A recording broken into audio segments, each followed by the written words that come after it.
People always say, spend time with your parents while you still can. I believed those words. I just never thought they applied to me. My name is Michael. I'm 42 years old, a husband, a father of 2, and the regional director of a growing company. Every day felt like a race. Emails before sunrise, meetings all afternoon, conference calls during dinner. I told myself I was working this hard. For my family. After my mother passed away 3 years earlier, my father, Robert, continued living alone in the small farmhouse where I grew up. He was 78, still stubborn, still insisted on mowing his own lawn, still climbed ladders when he shouldn't. Every time I visited, I'd say the same thing. Dad, you don't have to do everything yourself anymore. He would smile and let someone else have all the fun. Then he'd laugh, the same laugh I'd heard my entire life. We talked on the phone every Sunday. At least, that was the plan. Some Sundays I called. Some Sundays I forgot. Other Sundays, I sent a quick text. Busy today.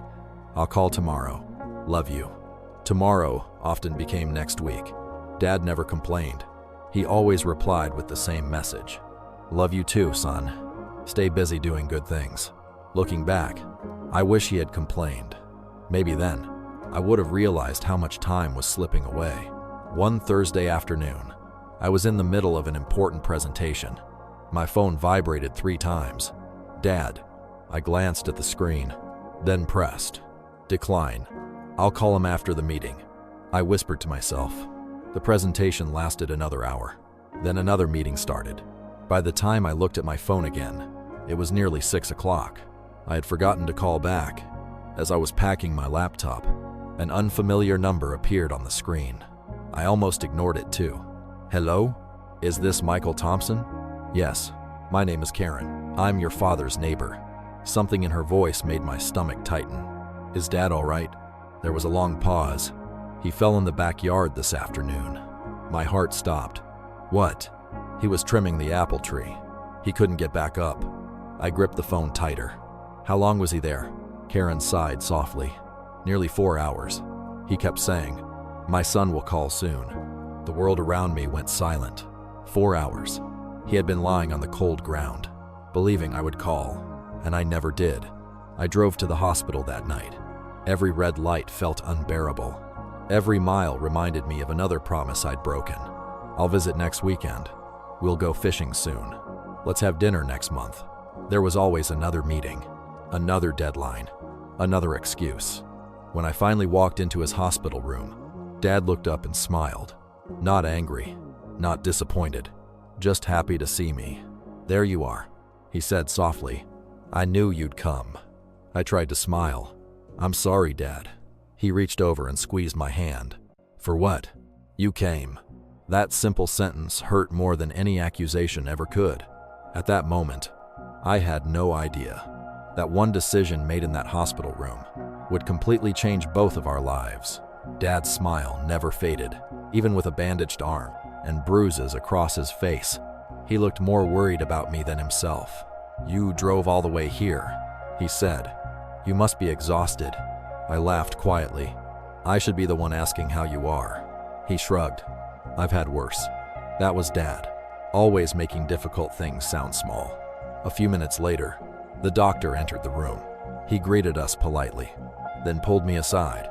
Mr. Thompson, I'd like to speak with you privately. I followed him into the hallway. His expression grew serious. Your father was fortunate. The fall could have been much worse. I nodded silently. He has a fractured wrist, several bruised ribs, and mild dehydration. I felt my stomach tighten. Will he recover? Yes, but that's not my biggest concern. The doctor folded his hands. Your father is 78. His balance isn't what it used to be. If this happens again, he may not be as lucky. I stared at the floor. What are you saying? He looked directly at me. I'm saying he shouldn't be living alone anymore. Those words echoed in my mind. I had heard them before, from neighbors, from relatives, even from Dad's friends. But hearing them from a doctor made them impossible to ignore. That evening, I stayed with Dad until visiting hours ended. We talked about everything except the future.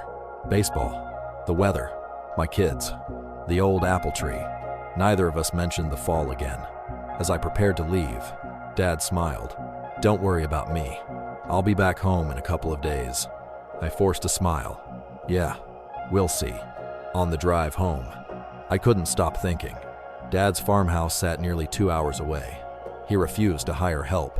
He insisted on doing everything himself: cooking, cleaning, mowing the lawn, fixing fences, even climbing onto the roof whenever a shingle came loose.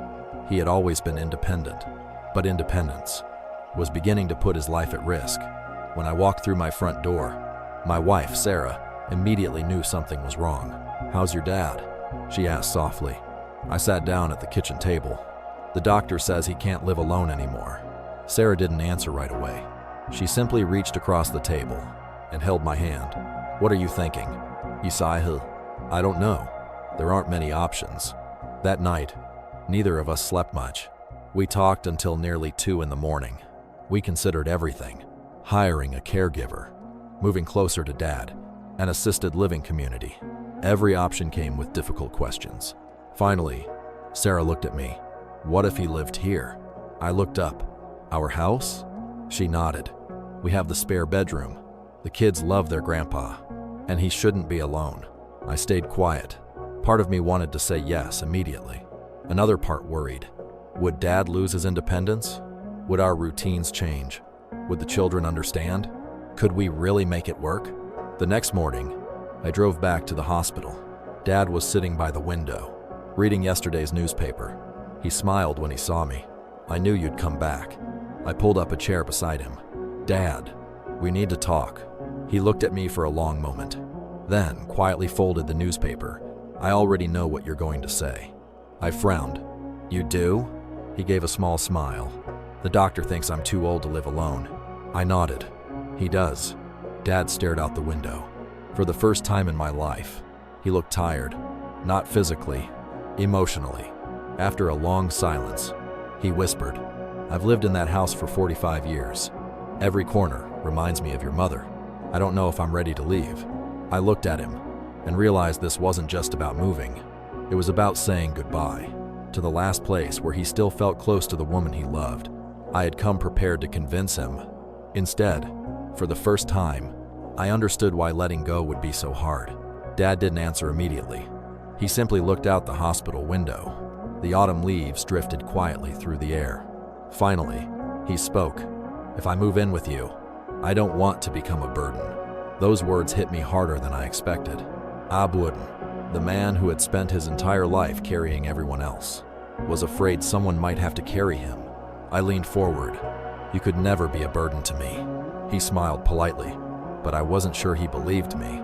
3 days later, Dad was discharged from the hospital. We packed only the essentials: a few clothes, his favorite coffee mug, a weathered toolbox, and one old wooden rocking chair. As he locked the front door of the farmhouse, he rested his hand on it for a long moment. "I'll be back," he whispered. I wasn't sure whether he was talking to the house or to Mom. The drive home was quiet. Dad watched the countryside pass by through the window. Every few miles, he pointed at something. "I used to fish in that river. Your mother loved that bakery.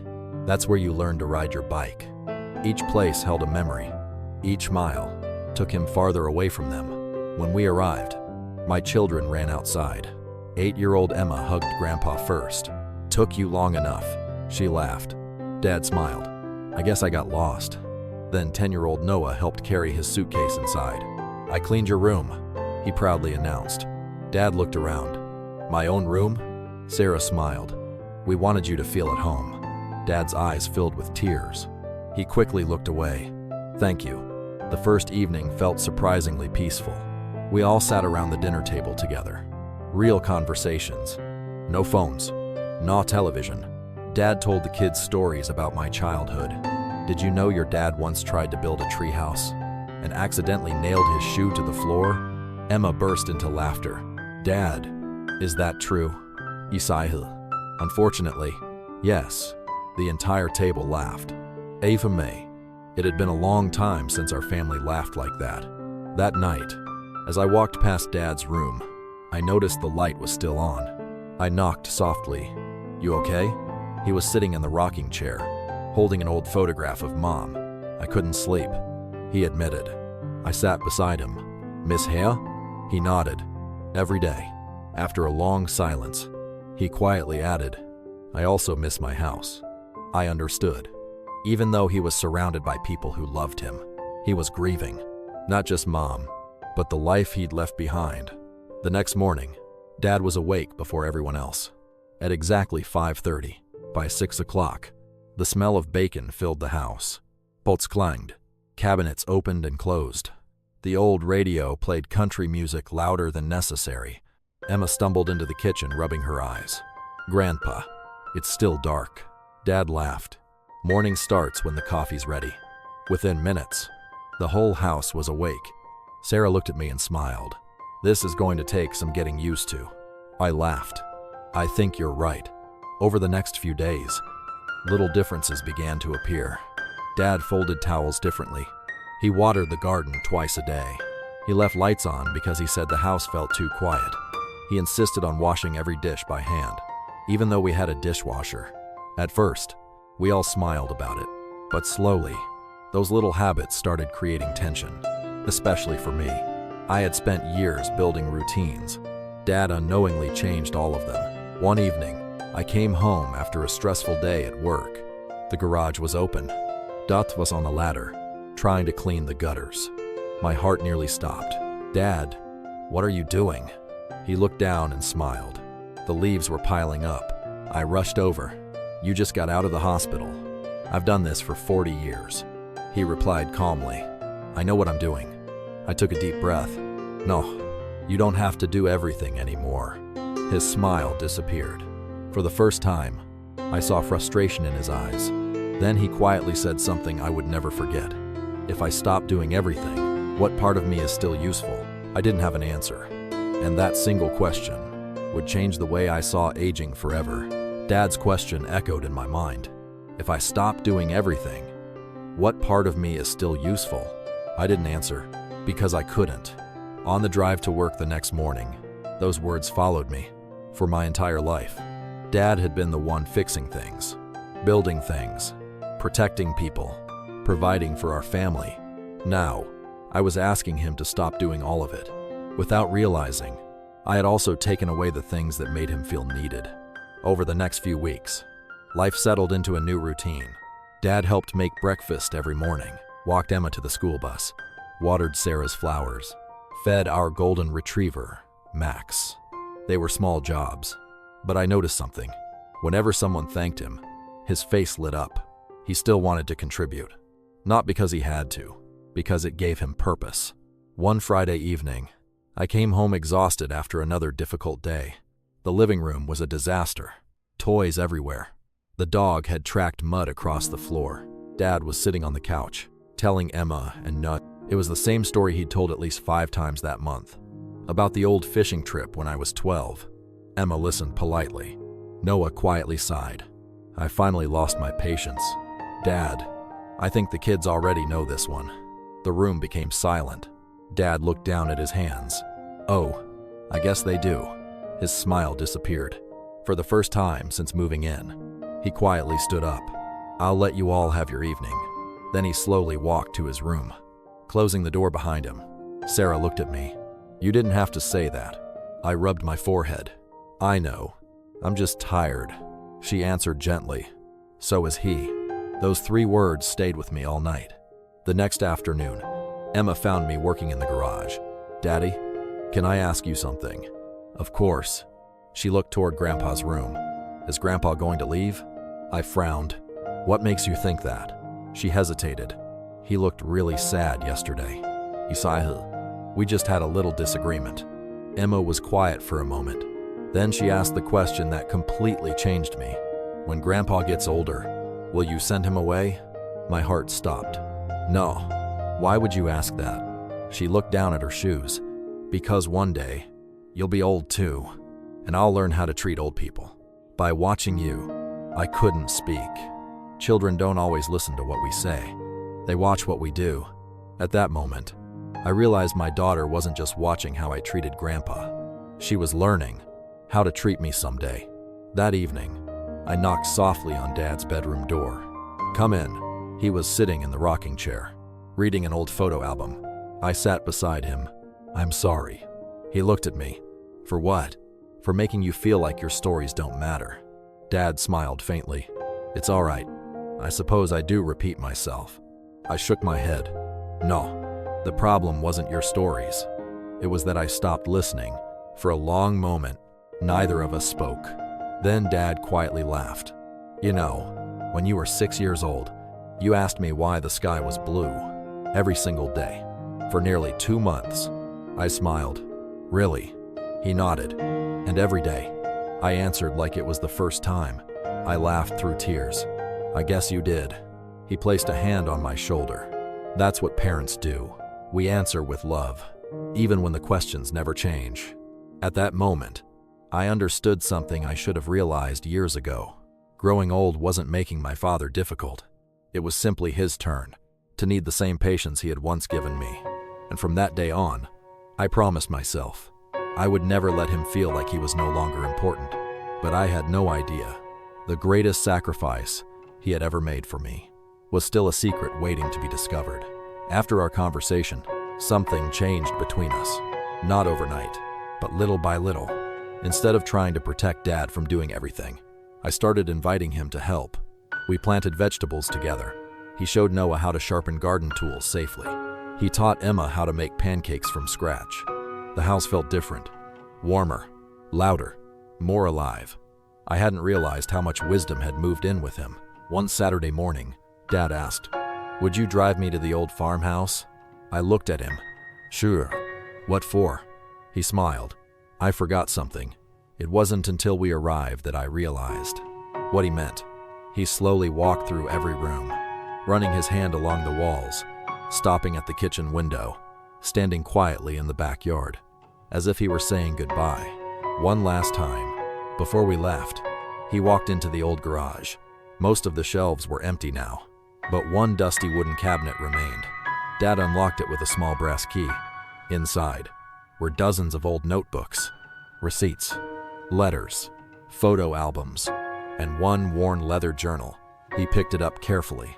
"I've been looking for this." On the drive home, he held the journal on his lap, like it was something precious. I smiled. "What's in it?" He chuckled. "Just an old man's memories." I didn't ask again.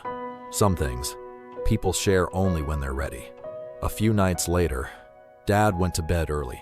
While putting away laundry, I noticed the journal sitting on the living room table. A small piece of paper stuck out from between the pages. It wasn't my intention to read it, but one sentence caught my eye. The 14th of March 2002. Sold my pickup truck today. I remembered that truck. Dad loved it. He had spent years restoring it. Curious, I turned the page. The next line made my heart stop. Michael got accepted into college. Tuition is due next month. The truck can always be replaced. His future can't. I stared at the page, speechless. I never knew. When I asked Dad years ago why he sold the truck, he had simply smiled and said, "I was ready for something different." It wasn't true. He had sold the thing he loved most to give me the opportunity I have today. I kept reading. There were dozens of entries. Everyone told a story I had never heard. Worked double shifts this winter. Didn't tell Michael we skipped vacation. Needed to save for his school books. Another page. Roof still leaks. Can't afford repairs this year. Michael needs a computer for college. Then another. He apologized for asking. I hope he never feels guilty for dreaming big. Tears rolled down my face. Everything I had, the career, the house, the life I'd built, had been paid for by sacrifices Dad never wanted me to know about. I quietly closed the journal. Just then, I heard footsteps behind me. Dad stood in the hallway. He looked at the book, then at me. A gentle smile appeared on his face. "So, I guess you found it." "I'm sorry," I whispered. I wasn't trying to pry. He walked over, sat beside me, and closed the journal with one hand. "I never wanted you to know." "Why not?" I asked. He looked at me with calm eyes. "Because parents don't keep score. We don't sacrifice, so our children will feel indebted. We do it, so they can fly higher than we ever could." At that moment, I finally understood something that had taken me 42 years to learn. My father had never expected repayment. The only thing he had ever wanted was to see me happy, and as I hugged him tightly, neither of us noticed. Emma was standing quietly in the hallway. She had heard everything. The next morning, she would say something so unexpected that it would leave all three of us in tears. The next morning, I woke to the smell of fresh pancakes. Dad was already in the kitchen. Emma stood beside him, covered in flour from head to toe. Noah laughed. "I think Grandpa's assistant needs more practice." Emma giggled. "I know, but Grandpa says mistakes taste better." Dad winked at her. They usually do. For the first time in months, the kitchen felt exactly like the one I remembered growing up. Varm, noisy, full of laughter. After breakfast, Emma disappeared upstairs. A few minutes later, she came back holding a small glass jar. "Daddy, I made something." She carefully placed it in front of Grandpa. On the side of the jar, she had taped a handwritten label. "Reasons we love Grandpa." Dad smiled. "What's this?" Emma proudly explained. "Whenever you tell us a story or teach us something, we write it on a piece of paper. Then we put it inside. So if you ever feel sad, you can read them." Dad slowly opened the lid. He unfolded the first note. "Grandpa makes the best pancakes." Another. "Grandpa always knows how to fix broken toys." Another. "Grandpa hugs feel safe." Another. "Grandpa tells the funniest stories." By the fifth note, Dad quietly wiped his eyes. "I've never received a gift like this." Emma hugged him tightly. "I don't ever want you to think you're not useful." The room fell completely silent. Even Sarah had tears in her eyes. That evening, Dad carried the jar into his bedroom. He placed it on the nightstand, beside Mom's photograph. Every night after that, he read one little note before going to sleep. Sometimes he laughed. Sometimes he cried. But every morning, he smiled a little brighter. Over the next several weeks, something beautiful began happening. The children stopped seeing Grandpa as someone who needed help. They started seeing him as someone who had something to teach. He showed Noah how to change a bicycle tire. He taught Emma how to plant tomatoes. He showed both of them how to play chess. Whenever one of them became frustrated, Dad would quietly say, "Take your time. The strongest trees grow the slowest." The kids never forgot those words. Neither did I. One rainy Sunday afternoon, the power went out. No television, no internet, no phones. At first, the kids complained. "What are we supposed to do?" Dad smiled. "I have an idea." He disappeared into the garage. A few minutes later, he returned, carrying an old wooden box. Inside were dozens of board games, dominoes, playing cards, marbles, games I hadn't seen since I was a child. For the next 4 hours, we laughed harder than we had in years. No screens, no distractions, just family. When the lights finally came back on, nobody reached for their phones. We simply kept playing. Late that night, I found Dad sitting on the porch, watching the rain. "You look happy," I said. He smiled. "I am." Then he quietly added, "I was afraid moving here meant the best years of my life were over." He looked toward the house. Emma and Noah were laughing inside. "But maybe," he whispered, "they're just beginning." A few days later, while helping Dad organize the garage, I noticed an old metal toolbox tucked beneath a workbench. Inside were dozens of handwritten envelopes. Each one had a year written on the front. 1989, 1990, 1991, 1992. I looked at Dad. "What are these?" He smiled softly. "I wrote one every birthday. For you." My heart skipped a beat. "You wrote me letters?" He nodded. "One every single year. I just never gave them to you." I stared at the stack in disbelief. 42 birthdays, 42 letters, each one waiting patiently for the day I would finally be ready to understand them. And the very first letter I opened would reveal the greatest lesson my father had spent his entire life trying to teach me. I couldn't believe what I was holding. 42 envelopes, one for every birthday I'd ever had, each one carefully dated, each one written in Dad's neat handwriting. He smiled. "I never planned on giving them to you." I looked up in surprise. "Then why write them?" He shrugged gently. "Sometimes The best way to understand your heart is to write it down. I picked up the oldest envelope. The paper had turned slightly yellow with time. Inside, the letter was only a few lines. Dear Michael, today you told me you want to become a firefighter. You also said you'll save me if my house ever catches on fire. Thank you, buddy. I already feel safer because you're in my life. Love. Dad. I smiled through tears. I had no memory of saying those words, but Dad did.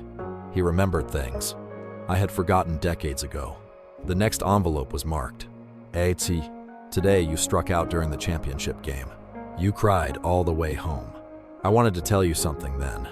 Losing one game will never define your life. One day, I hope you believe that. I laughed softly. I remember that game. Dad nodded. You thought the world had ended. It felt like it. He smiled. But you played again the next season.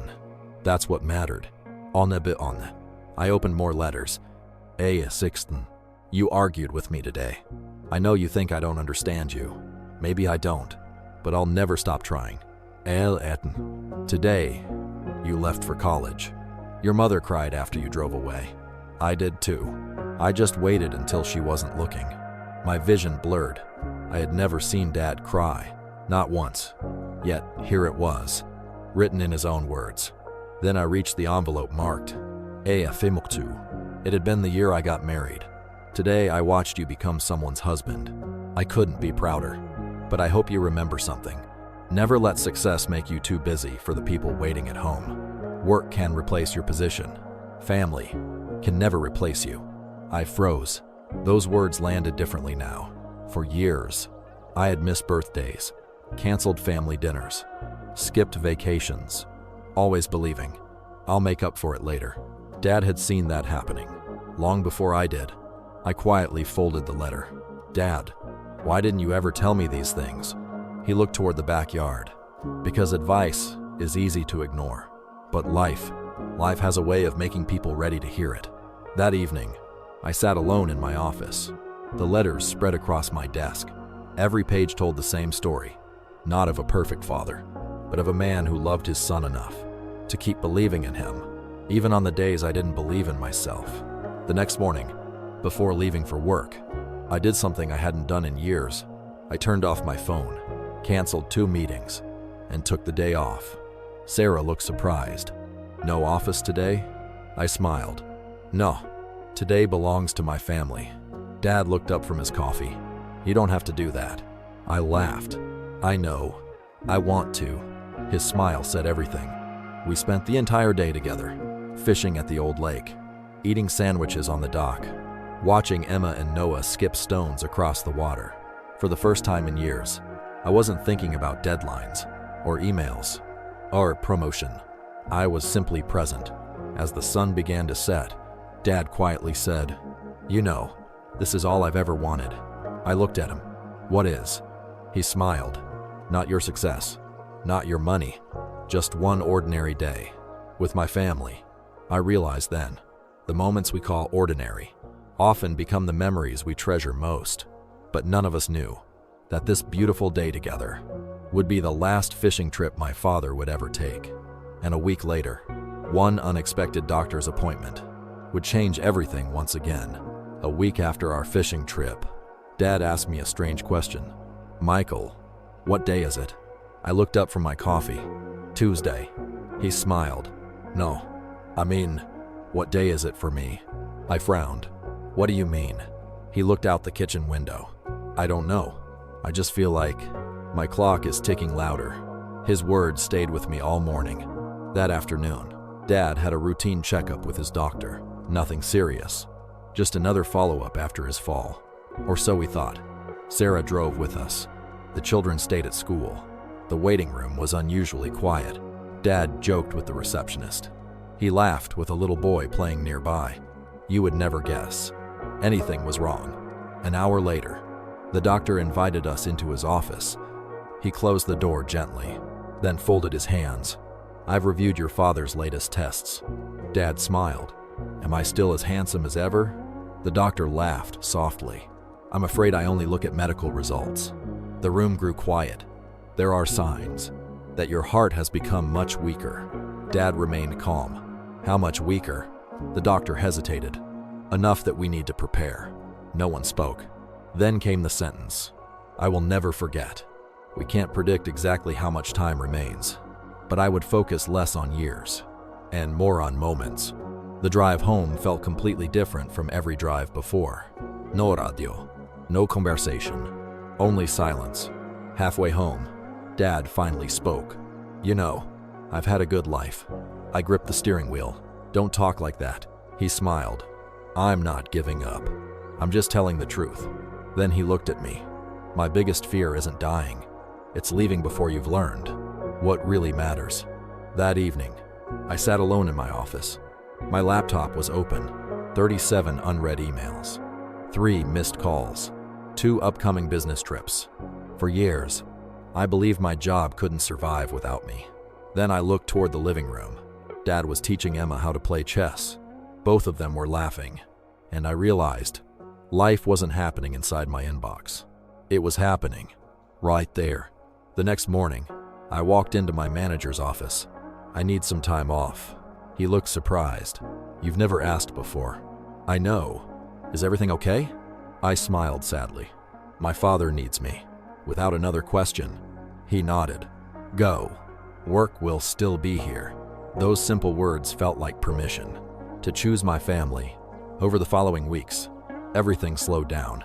We cooked breakfast together every morning. Dad taught Noah how to repair a bicycle chain.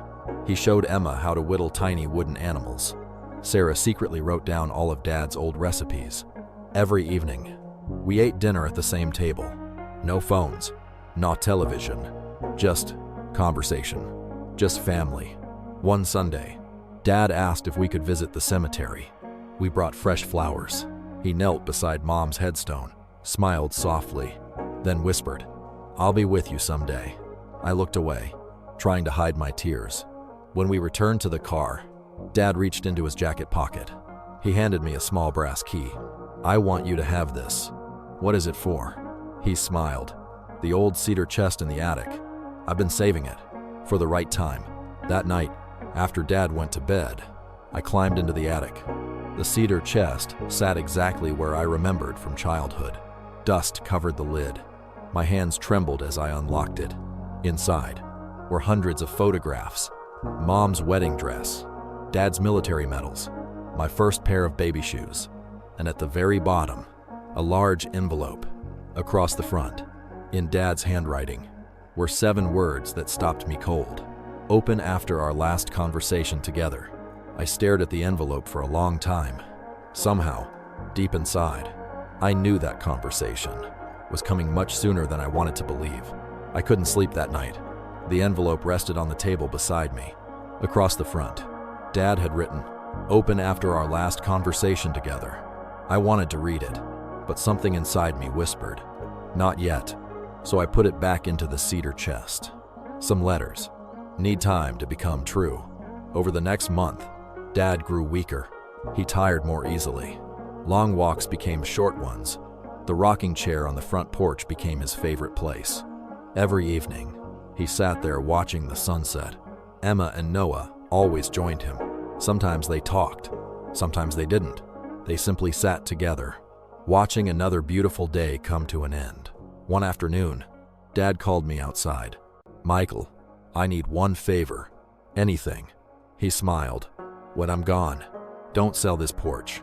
I looked around. The old wooden boards, the creaking swing, the rocking chair. I won't. He nodded. This is where your mother and I watched you grow up. We celebrated birthdays here. We drank coffee every morning. We forgave each other after arguments. A house isn't just wood. It's where love learns to live. I quietly promised. It will always stay. A few days later, Dad asked everyone to gather for dinner. Not because it was a holiday, not because it was his birthday. He simply wanted one more evening together. We laughed, shared old stories, looked through photo albums. Dad even told the embarrassing story about me getting my shoe nailed to the treehouse floor. The kids laughed harder than ever. Then, as dessert was served, Dad slowly stood up. He raised his glass. I've lived a long life. I've made mistakes. I've had regrets, but if I could choose one thing to be remembered for, I hope it's this. I loved my family with everything I had. The room became silent. No one could hold back their tears.